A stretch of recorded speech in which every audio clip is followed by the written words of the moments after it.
Alright, hello and welcome back to Quest for Glory Shadows of Darkness. So this is actually going to be the final run-through I do of all of the original anthology. There is still Dragonfire after this, which I may do. I have not fully made a decision on that yet. But this is going to be the conclusion of the kind of series I started with the origination of these videos, however long ago that was. This is going to be our wizard character. Your character has been successfully imported. Welcome. Alright, we will continue as a wizard. And let's see, where are we going to put our points? Strength, weapon use, I'm not worried about. Dodge. Magic actually is mildly difficult to build up. Honestly, most of the training is a little more difficult than we like. Let's do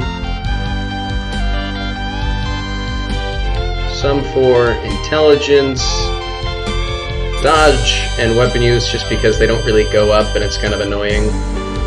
And then we don't need a lot for magic because we're already decently high starting off from there. So let's just put it in here and then those will go up. We don't have to worry about them. And what little bit of agility, vitality, everything else we need we can do during the game. So let's get started.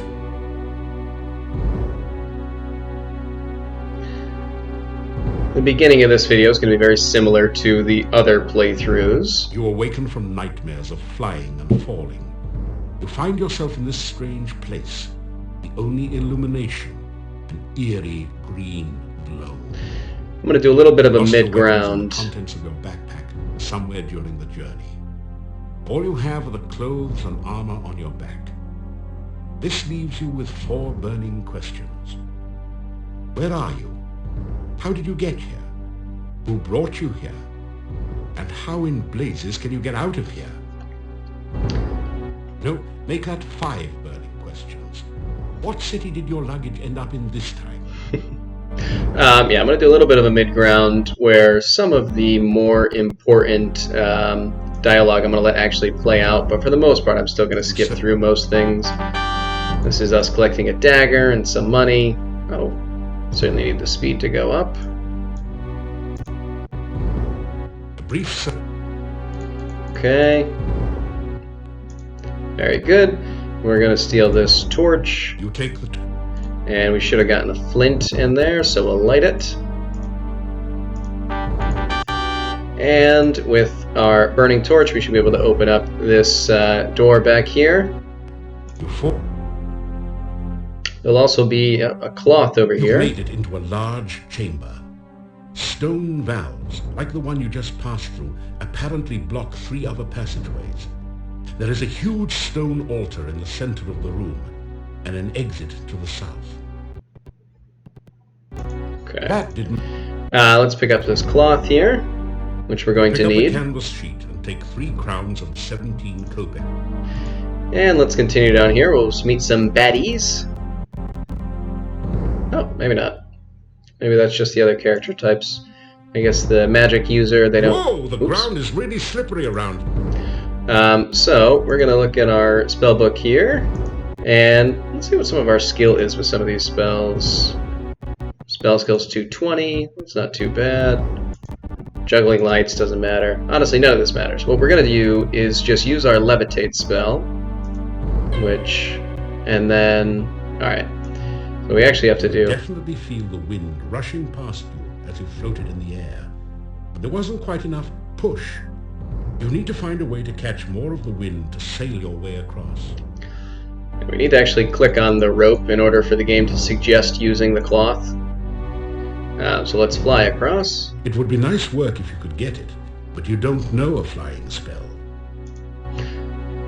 Let's see, maybe I am mistaken. We just need to click the cloth on ourselves. Okay, there we go. As you hold up the sheet like a sail, you can feel the wind pushing it and you towards the pit. Unfortunately, you're a little too heavy.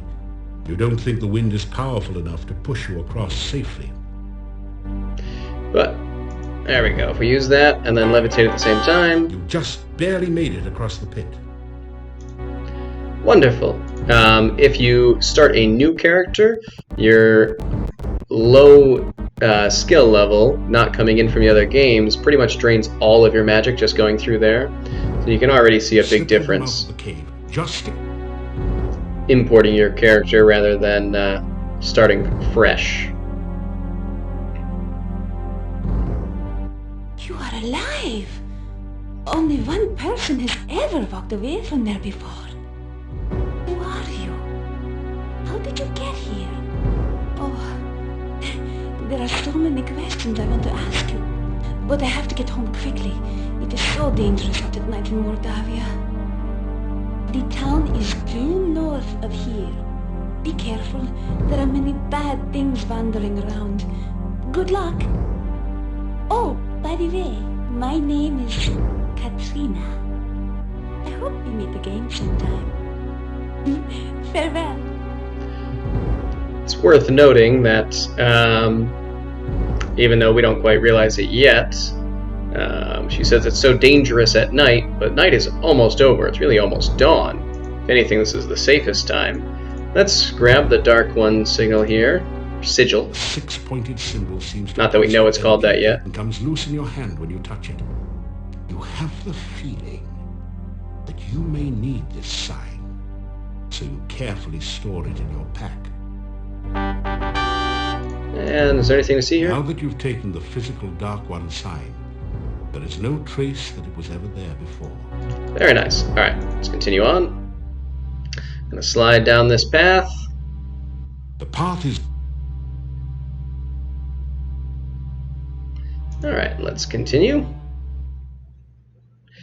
And I think we should make it a point of trying to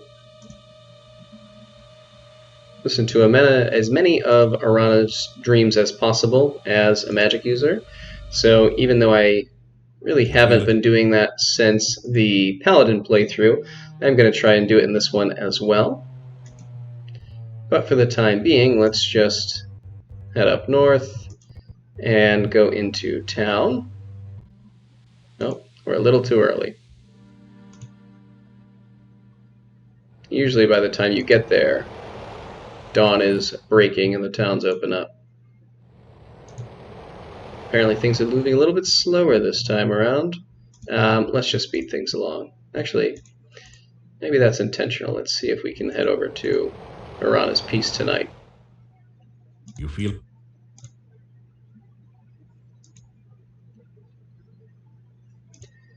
Down here and over one, I believe, should be what we're looking for. There we go. Oops. Oh, I really want to know what that said. Hang on a second. I'll be right back. A beautiful fountain with sparkling, crystal clear water beckons to you. This area feels cooler than the rest of the forest. Let's see what we can determine from this fountain. You are definitely feeling something magical in this glade, but you can't seem to pinpoint the source. That was detect magic. Let's see if I can... Oh, no. Go back. You have come to a beautiful... Okay, good. Let's see if we can trigger something here. Should be this spell, I believe. Might be Zap. A beautiful fountain with sparkling, crystal clear water beckons to you. This area feels cooler than the rest of the forest. What if we just eyeball it? A delicately tinkling fountain dominates this clearing. The crystal clear water looks refreshing and inviting after your journey through the forest. Let's take a sip, I guess. You lean over the fountain to smell the water. It has no odor, but a sparkling effervescence that tickles your nostrils.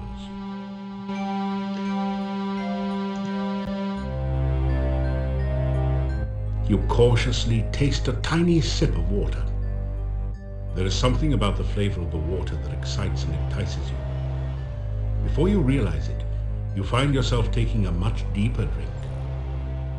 The water gives you a funny, dizzy sensation. In fact, it feels as if the whole forest is starting to spin around you. Whoops. There is power here, but it has much to learn. It will probably be killed before it can be of use. Still, there is much magic to learn in Mordavia. Perhaps it may yet serve our purposes. You awaken from the strange dream. Or was it a dream? Feeling very dizzy and disorientated. Fortunately, the sensation passes in a few moments, and you are back to normal.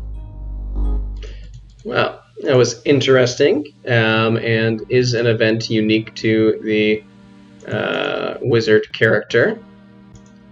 We will be coming back to that situation sometime in the future, closer to the end of this playthrough.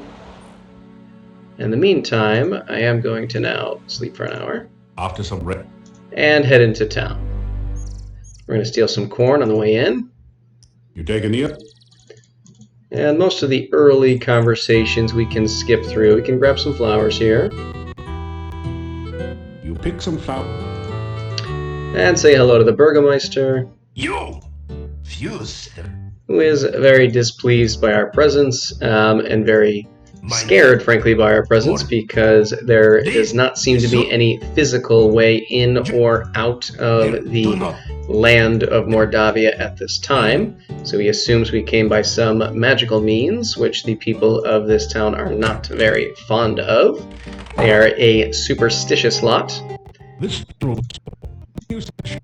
We have the general store here, the proprietor of which is going to be one of the first people we help in town. you tell Olga has lost her... Oh, sure, we can just buy stuff now. Buy a couple pieces of garlic.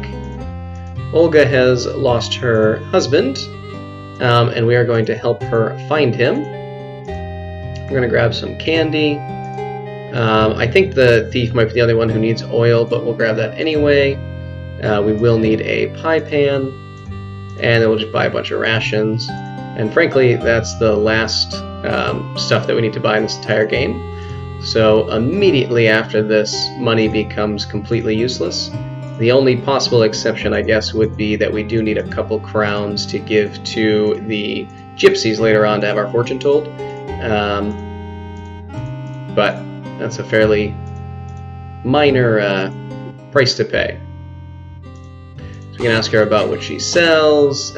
She tells us about everything here, and the only one that we really need any details on is the trail rations, where she tells us that it's avocado and garlic.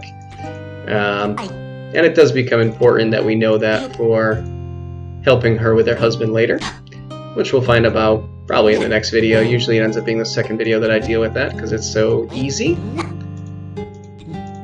But it's nothing we need to pay much attention to now. Alright, that's enough. We can say farewell. Olga does tell us some interesting rumors that potentially are useful to us, although we don't need to learn about them here. If you want the full details, you can see the Paladin playthrough. You've entered the innkeeper. This is your room. Suppose Thank you. we do need to pay the innkeeper for room and board once a week, but I don't even know if we'll go more than a week or so that probably won't be an issue. The townspeople are very funny, and I enjoy talking to them, but I pretty much saved that for the Paladin's playthrough, so if you want to hear the things they have to say, I'd watch that video, or series of videos. This is Igor. He is the town gravedigger. Oops. He tells some terrible grave-digging puns that you may or may not enjoy. He also lets us know that there is a key to the Adventurers Guild, which we can get from the Burgomeister. And finally, we can have a quick chat with Nikolai here. Oops. Who really doesn't tell us anything. He just says that he's missing his wife, Anna.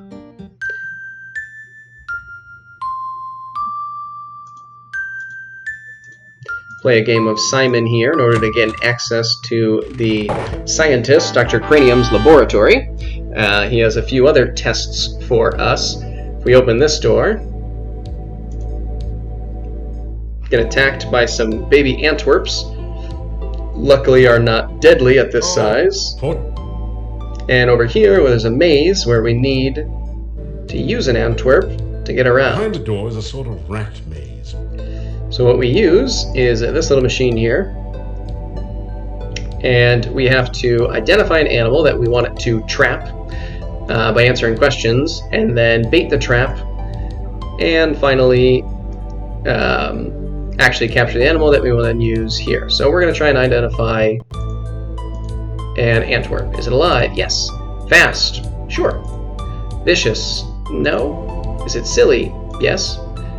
You're trying to catch a flying aardvark? No. Obviously, I'm having a craving for a chocolate mousse. I would say no. Looking for an Antwerp, are you? Yes, we are. You sure you don't mean a full-size adult Antwerp? Do you? No, I don't. Bouncing baby Antwerps are avid avocado eaters. Okay. So if we bait this with an avocado sandwich... Nothing. You bait the trap. And luckily that was very fast. An Antwerp was already bouncing through, so we have now captured the baby Antwerp, and we can use it in the maze. This is the Antwerp maze. Antwerps are net. Yes. So just explaining how it works. So you're going to rotate the sort of maze itself while the Antwerp bounces. Try to bring it over to this key and then out the door. So you got to avoid these holes as you go. Let's go this direction, I guess. Here. Oops, a little too early. Or late.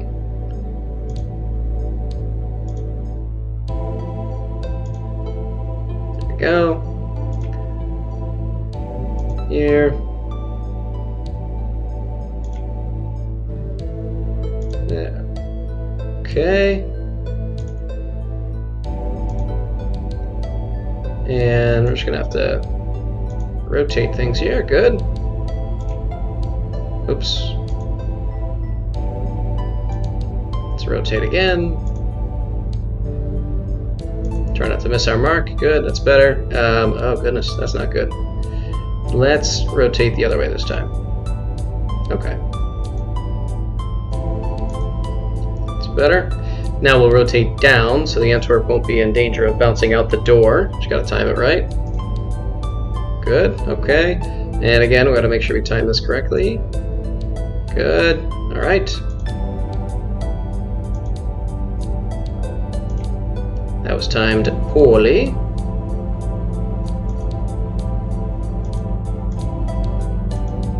Good, we got our key, and now we just have to get out of the maze, which should be easy enough. If I don't mess up again, there we go, and up and out. Congratulations. You've used the baby Antwerp to get Dr. Cranium's laboratory key. Very good. We have one more puzzle to solve here, which is literally a puzzle. We have to put this key back together, or keyhole rather, back together. Not particularly difficult, particularly the beginnings of it are fairly easy. The pieces on the outside are just a little bit difficult, but even that's kind of a stretch. So we just got to see what fits where. So we can see that this purple key, you have just a piece of it there. So we'll do that piece. The bottom of this green key right here, this red one pokes down. And then it looks like this light blue key goes here. And the bottom of that light blue key is here. And then I think we just have to switch these two and we should be good. Beautiful. And we've opened the door. You've managed to find... Quickly, Igor, the fluid. I must have Forgot. the fluid. Need to pull up Excuse the me. copyright Igor coming in to items. assist me. He helps out in the lab sometimes. Now then, what can I do for you? So there's nothing that we're going to need to really talk to him about. He does have interesting things to Say say. hello. Well, If we talk about magic, he's not a big fan. You explained to Dr. Cranium that magic is really a lot like science. and even deals with the same elements. Oh, nonsense! There's no such thing as magic. There is only science. What you call magic is simply scientific phenomena that have not yet been properly investigated and catalogued. Beautiful. Alright, we'll say hi. You introduce yourself. I should be more... And yes, the one thing we do really want from Dr. Cranium is some items that he will make. He doesn't make stamina potions. He says that you should just exercise. But healing potions... Oh, you must mean my... We have to provide him with formulas, which are part of the copyright information for the game. So this comes in the manual when you buy the game, or at least it did, 30 years ago. Now it's kind of open access stuff you can get online, or with whatever subscription it is that you use to purchase the game. Thank you. With that information, I'm sure. And some poison cure as well. Oh. And you can come once a day to pretty much get a free one after you've done this portion, which more often than not I do, just so I can get poison cures in case I run into like a snake or anything. Thank you. With that information, I'm...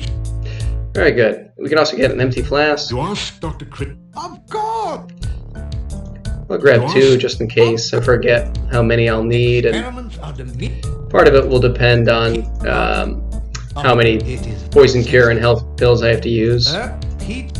Pizza is kind of a running joke in these games in terms of its importance in science. There is, of course, no such thing as magic. There is only science. Still, you would be amazed how gullible some people are. Just the other day, someone gave me this scroll saying it was a magical spell. Can you believe that? It is purest poppycock. Nothing on here makes any sense whatsoever. Here, you may have this as a reminder that magic is a figment of fevered imagination. Only science is real. Obviously, Dr. Cranium needs to take a correspondence course from the famous wizard school. As you read the scroll, you find that you have learned the incantations and gestures with which to cast a glide spell. Then the scroll vanishes. There, you see, it was not even a very good piece of parchment. Fell right apart. That will be a very useful spell for us later. Igor helps him out. Tells us that he spends a lot of time in the graveyard. Essential etheric fluid is an important ingredient in my formula for reanimate. And I don't really care about the fluid. He's trying to bring back dead body, which doesn't really have much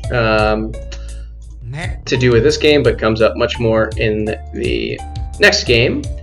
But for now, I think that's enough. You say good. Please. We will be back later to collect some important items, or at least one important item. Still, Yuri. Yes. Every time we see him for the first 4 days, he's just amazed that we survived. We can ask about the Adventurers Guild now that Igor has told us about it. The Adventurers Guild. Adventurers Guild. Part of by the law. By the law, he has to give us the key. And I guess we can ask about these few other people we've met. So, Dr. Cranium and the old man, Nikolai, who wouldn't do anything other than ask about his wife. Alright, let's hit inside here. Lock the door using the key. That was an oddly distant sound, like the door actually had to be opened in order to speak to him. So we're going to do a couple of things. One, we're going to sign the logbook, as is very important in any Quest for Glory game. You sign your name into the adventurer's logbook with a flourish. It's almost become a habit by now. And we shall also read the logbook, which I won't actually read or go through, but it tells about Piotr,